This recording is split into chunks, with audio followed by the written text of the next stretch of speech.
Aleluya. Le damos la alabanza al Señor, al Rey de los cielos, porque efectivamente Él nos permite en una fecha como esta volvernos a encontrar. Y el propósito justamente es que nos encontremos compartiendo de su palabra, compartiendo de la verdad revelada, compartiendo de la gracia y el amor de Dios que encontramos por la guía y presencia del Espíritu Santo.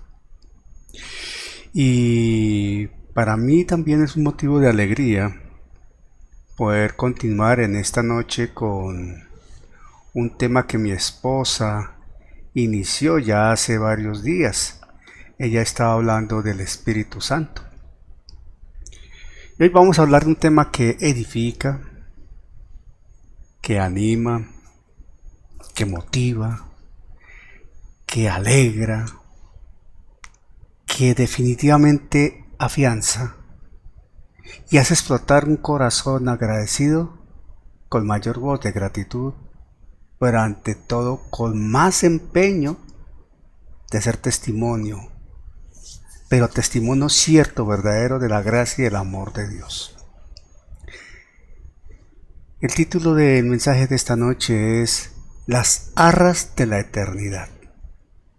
Las arras de la eternidad. Y veamos esto.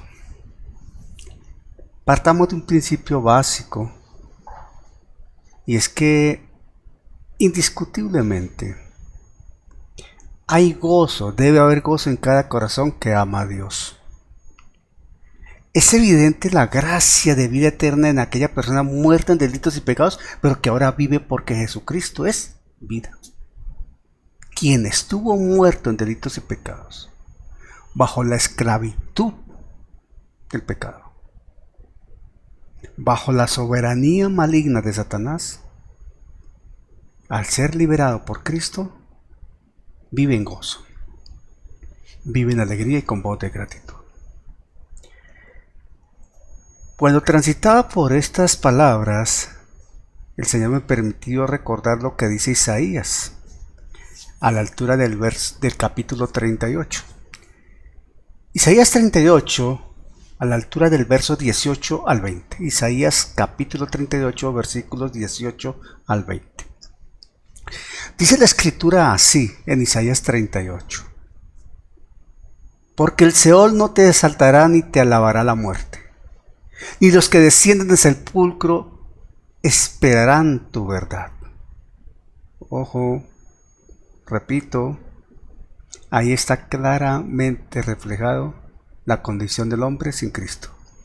Porque el Seol no te exaltará ni te alabará la muerte, ni los que descienden del sepulcro esperan tu verdad. Fuerte, pero cierto. El que vive, este te dará alabanza como yo hoy. El Padre hará notorios tu verdad a los hijos. El que vive, este te dará alabanza. Para darle alabanza a Dios hay que estar vivo. Dios no recibe alabanzas de muertos. Dios recibe alabanzas en vida. Hay que estar vivos y vivos en Cristo. Jehová me salvará, por tanto, cantaremos nuestros cánticos en la casa de Jehová todos los días de nuestra vida. Jehová me salvará. Una esperanza viva, una fe puesta a futuro, en un hecho que se espera sea totalmente materializado, pero que uno ya lo da por cierto, uno ya lo considera realizado. Jehová me salvará, por tanto, cantaremos nuestros cánticos en la casa de Jehová todos los días de nuestra vida. Y cuando habla todos los días de nuestra vida, habla de una vida plena, pero en Cristo, en Dios. Entonces, llegado el tiempo, de acuerdo al plan divino, Jesucristo realizó el plan perfecto en la cruz resucitó y ascendió a los cielos a reinar por la eternidad.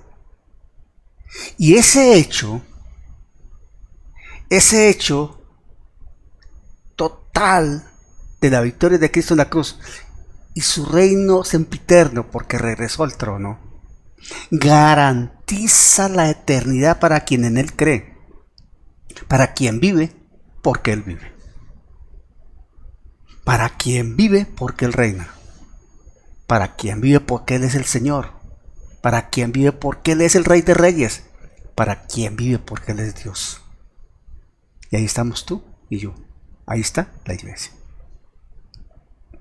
En la operación de la Trinidad, cada uno de ellos desarrolla ciertas actividades específicas, pero todas con un propósito divinamente planeado.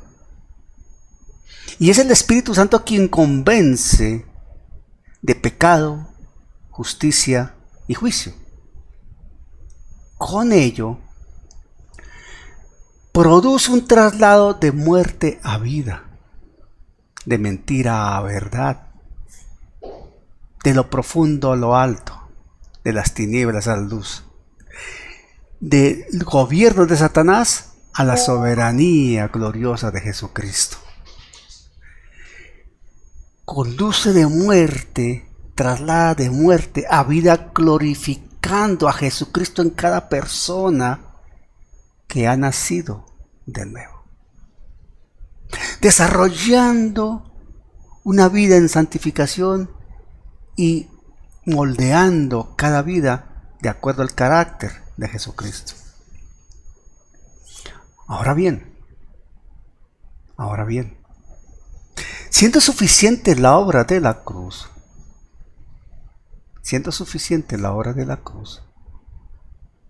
se plasma la nueva vida naciendo de nuevo, al confesar a Jesucristo como Señor y Salvador. Pero, bienvenido Edgar, pero es bueno. Dios, en su gracia y favor, desea que el creyente no resbale, no dude, no mengüe, no decaiga en la fe. Y a raíz de este propósito de Dios, con este propósito santo de los cielos, se le otorga, se le brinda, se le entrega al creyente seguridad. Porque con el hecho de ser sellados hay seguridad. Y con el hecho de haber sido sellados se recibe una promesa de plena certeza para vida eterna. Completamente se garantiza que lo que Dios inició lo terminará. Quien empezó la buena obra la terminará. Dios no deja las cosas a medias. Dios no deja las cosas a la mitad del camino. Dios no deja a los suyos tirados al margen. Dios no deja a los suyos olvidados. Y tú y yo no somos olvidados de Dios. No estamos al margen de su camino. No estamos desechados por Dios. Estamos como parte de Jesús en un proceso para llegar allá a la plena certeza de vida eterna. Dicho esto, ¿cuál es el fundamento bíblico para hoy? El fundamento bíblico para hoy lo encontramos en 2 de Corintios, capítulo 1, 18 al 22. Voy a tomar este pasaje completo para poder enfatizar lo que deseo enfatizar, para que no se pierda el contexto, para encontrar el contexto más fácilmente. Segunda carta a los Corintios, capítulo 1, versos 18 al 22. Pablo escribió lo siguiente, el apóstol escribió lo siguiente. Segunda de Corintios, capítulo 1, 18 al 22. Pablo escribió así: Mas como Dios es fiel,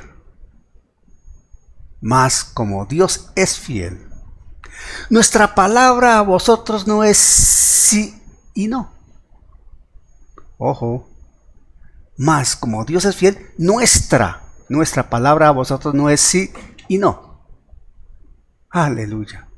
Porque el Hijo de Dios, Jesucristo, que entre vosotros ha sido predicado por nosotros, por mí, por Silvano y Timoteo, no ha sido sí y no, mas ha sido sí en Él.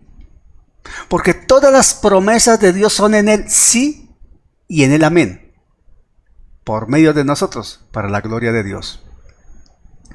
Porque todas las promesas de Dios son en Él sí y en Él amén, por medio de nosotros, para la gloria de Dios. Y el que nos confirma con vosotros en Cristo, y el que nos ungió es Dios, el cual también nos ha sellado y nos ha dado las arras del Espíritu en nuestros corazones. Y nos ha dado las arras del Espíritu en nuestros corazones. No solo nos selló, nos ha dado las arras del Espíritu en nuestros corazones. Entonces aquí hay una palabra que aún en nuestros tiempos se usa, de la cual nosotros tenemos referencia por práctica y testimonio de vivencia. Nuestra sociedad la ha usado por muchos tiempos. En aquellas épocas que se escribió el Nuevo Testamento también se usaba. Desde la época del Antiguo Testamento se usaba. El concepto se usaba. Hablar de arras es expresar la voluntad determinante de concluir un negocio o trato que se proyecta. Algún negocio está en trámite y por lo mismo se considera hecho, solo falta materializarlo y se da una garantía, se establece una garantía que suele ser dinero.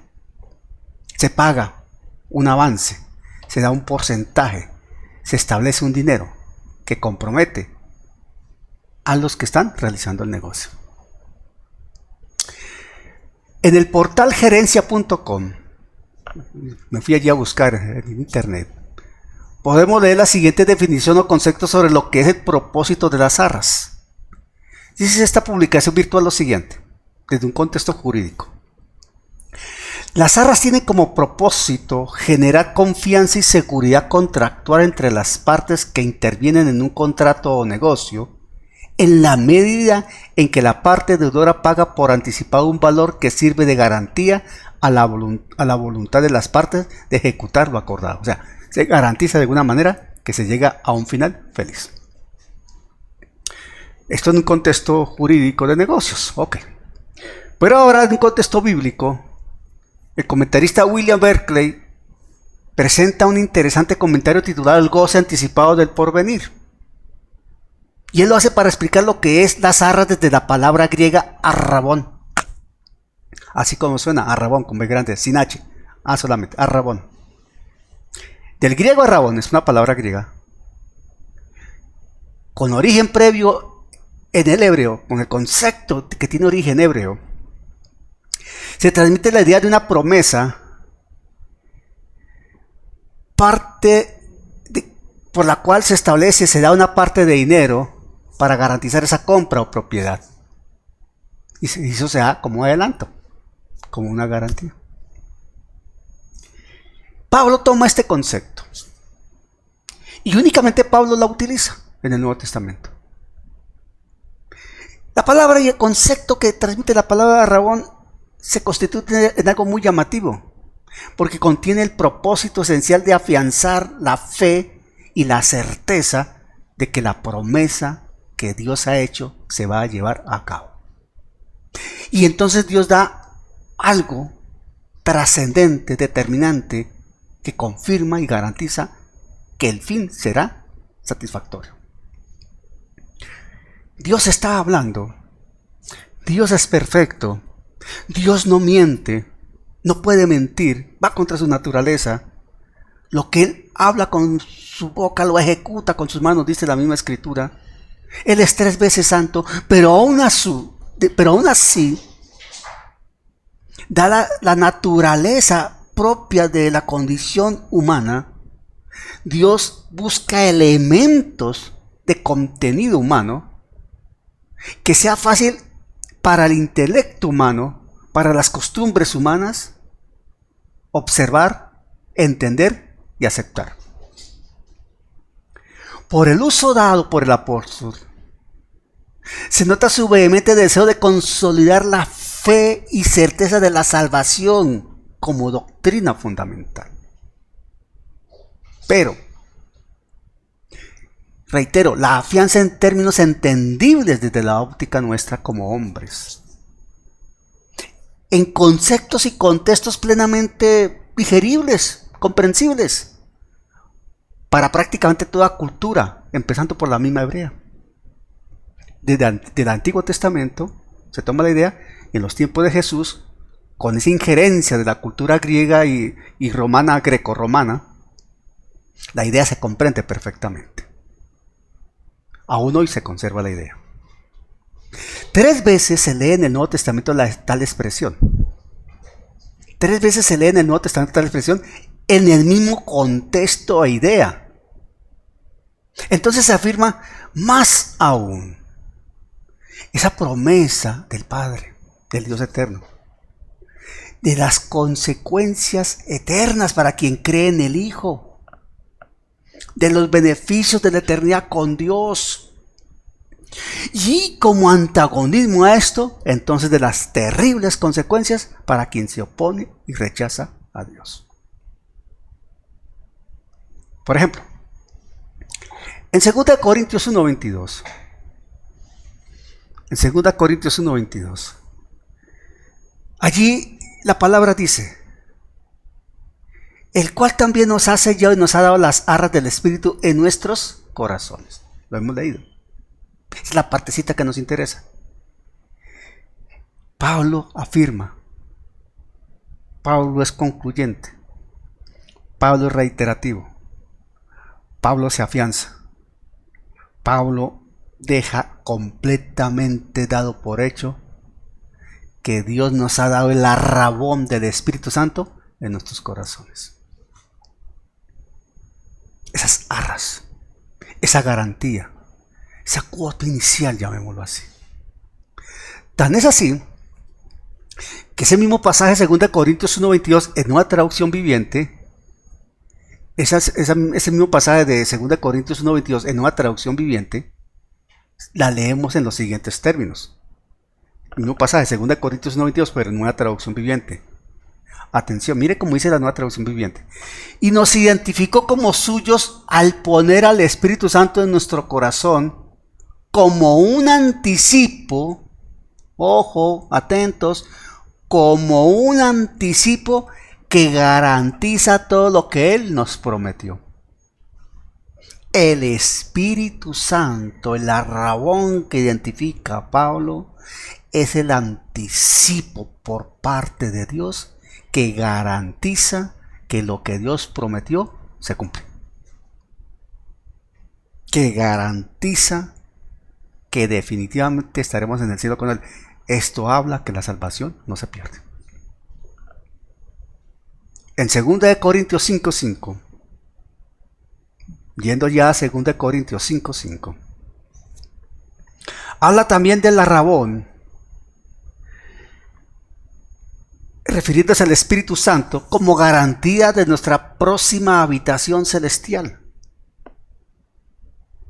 Y es una condición de glorificación, obviamente, habiendo sido trasladada a la iglesia, lógico. Y dicen 2 Corintios 5, vamos a leer del 1 al 5 lo siguiente, Reina Valera del 60. 2 Corintios 5, del 1 al 5. Dice así: porque sabemos que si nuestra morada terrestre, este tabernáculo, hablando del cuerpo, se deshiciere, tenemos de Dios un edificio, una casa no hecha de manos, eterna en los cielos. Y por eso también gemimos, deseando ser revestidos de aquella nuestra habitación celestial, pues así seremos hallados vestidos y no desnudos. Porque asimismo los que estamos en este tabernáculo gemimos con angustia, porque no quisiéramos ser desnudados sino revestidos, para que lo mortal sea absorbido por la vida. Mas el que nos hizo para esto mismo es quien nos ha dado las arras del Espíritu, el arrabón del Espíritu.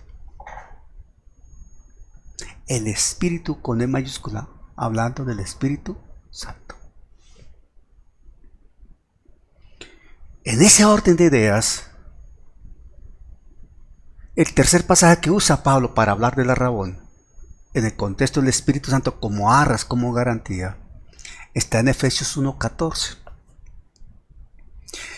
Y Efesios 1:14 se refiere al Espíritu Santo como el arrabón de nuestra herencia. Y dice Efesios capítulo 1, 13 y 14. Así. Efesios 1, 13 y 14 dice así. En él también vosotros. Estoy leyendo Efesios 1, 13 y 14. En él también vosotros, habiendo oído la palabra de verdad, el evangelio de vuestra salvación, y habiendo creído en él, fuiste sellados con el Espíritu Santo de la promesa, que es las arras de nuestra herencia hasta la redención de la posesión adquirida para alabanza de su gloria. Habla para el momento que se dé el arrebatamiento y estemos en el cielo, aleluya. En cada uno de estos tres hechos que registra la Escritura por cuenta de Pablo, refiriéndose al Espíritu Santo en esa condición de garantía, de anticipo, como a Rabón, entendemos que la Reina Valera ha usado la palabra Rabón como prenda, como garantía, como arras. Esos tres conceptos valen y caben allí. En el griego, reiteremos, Rabón es la parte de un pago. Es el anticipo de un pago. Se establece una cuantía, se anticipa el pago y se garantiza que se va a pagar el resto. Hay garantía. Ahora bien, Pablo usa la palabra, el concepto y el contexto con relación al Espíritu Santo. Lo que Pablo está diciendo es que ese Espíritu Santo, que expresa el poder de Dios,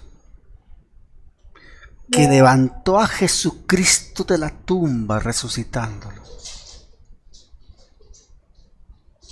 que es la supereminente grandeza del poder de Dios,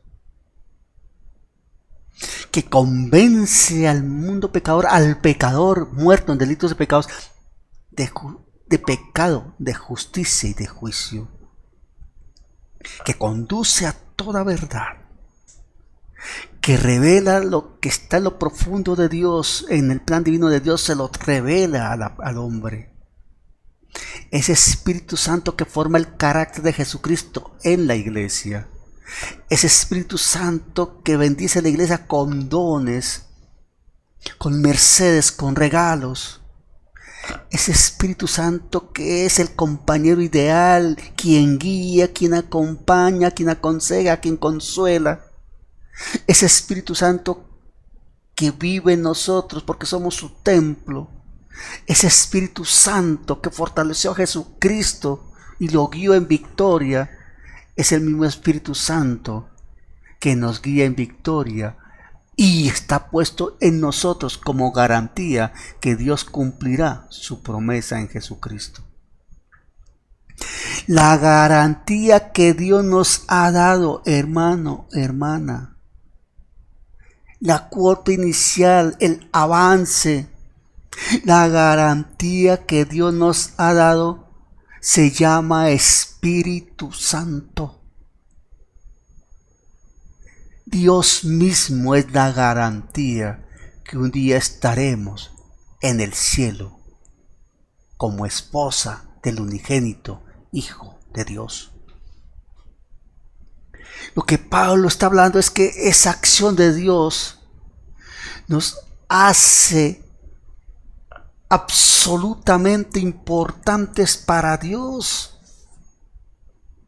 porque valemos lo que vale la sangre de Jesucristo, y más allá aún para Dios es tan importante que lo entendamos, que nos da su Espíritu Santo como garantía que vamos a estar con Él en el cielo. que hay un plazo, que hay un tiempo establecido para que se complete la labor del Espíritu Santo con la iglesia aquí en la tierra, que hay un tiempo determinado, que hay una fecha en la cual finalizará justamente la obra del Espíritu Santo en la tierra con la iglesia, y cuando el último gentil sea sumado, sonará la trompeta, y en ese momento los muertos en Cristo resucitarán primero, y luego los que estemos vivos seremos transformados en un abrir y cerrar de ojos por la obra del Espíritu Santo, y se completará absolutamente la gesta vencedora, y estaremos con esa salvación plenamente materializada en el cielo. Las palabras del apóstol Pablo tenían un trasfondo judío.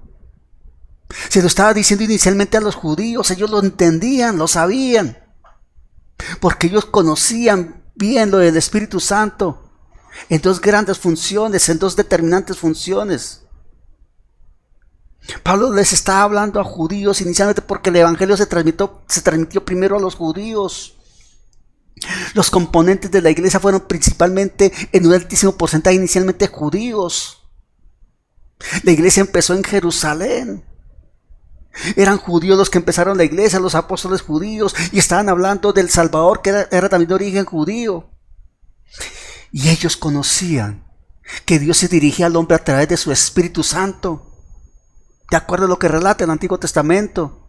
El profeta habló porque el Espíritu Santo del Señor estaba con él, estaba sobre él, y le conducía las palabras que debía transmitirle al pueblo. Ellos también entendían que el Espíritu Santo, que moraba en el corazón del hombre y se manifestaba, capacitaba al profeta para que, por ejemplo, pudiera transmitir la verdad. En el sacerdote estaba para que pudiese interceder por el pueblo, y en el rey estaba para que pudiese gobernar al pueblo. Ellos lo sabían. Para ellos no era novedoso esto. Para ellos era claramente establecido esto. Entonces Pablo le estaba hablando a judíos inicialmente. Ellos creían que el Espíritu Santo de Dios operaba desde fuera del hombre, trayéndole verdad, y desde dentro para capacitarlo y reconocerlo. Pero Pablo está hablando que ahora hay un notorio cambio, y el Espíritu Santo está adentro porque somos templo. De ahí que cuando Pablo usa la expresión arrabón, una expresión mercantil de comercio, jurídico de garantía, con relación a ese Espíritu Santo, al gran Espíritu Santo, al poderoso Espíritu Santo, a Dios mismo como Espíritu Santo, lo que está diciendo es que el conocimiento de los hombres es imperfecto para poder recibir lo que Dios habla, y que Dios necesita expresarse en términos asequibles a los hombres y darles garantías a los hombres de que sí va a ser así, para que crean y fluyan en la fe. Y por eso Pablo habla de un primer plazo, de una cuota inicial, de un avance, de una garantía, que es el mismo Espíritu Santo. Es como si Pablo le dijera a un judío: mira, hermano, Dios te está dando el Espíritu Santo como garantía, y tú sabes quién es el Espíritu Santo, es Dios mismo. Entonces, ¿cómo vas a dudar de Dios si te está dando el Espíritu Santo como garantía?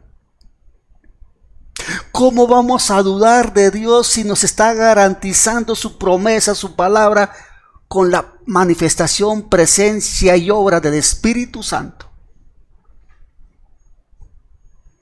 Se llama cuota inicial, arras.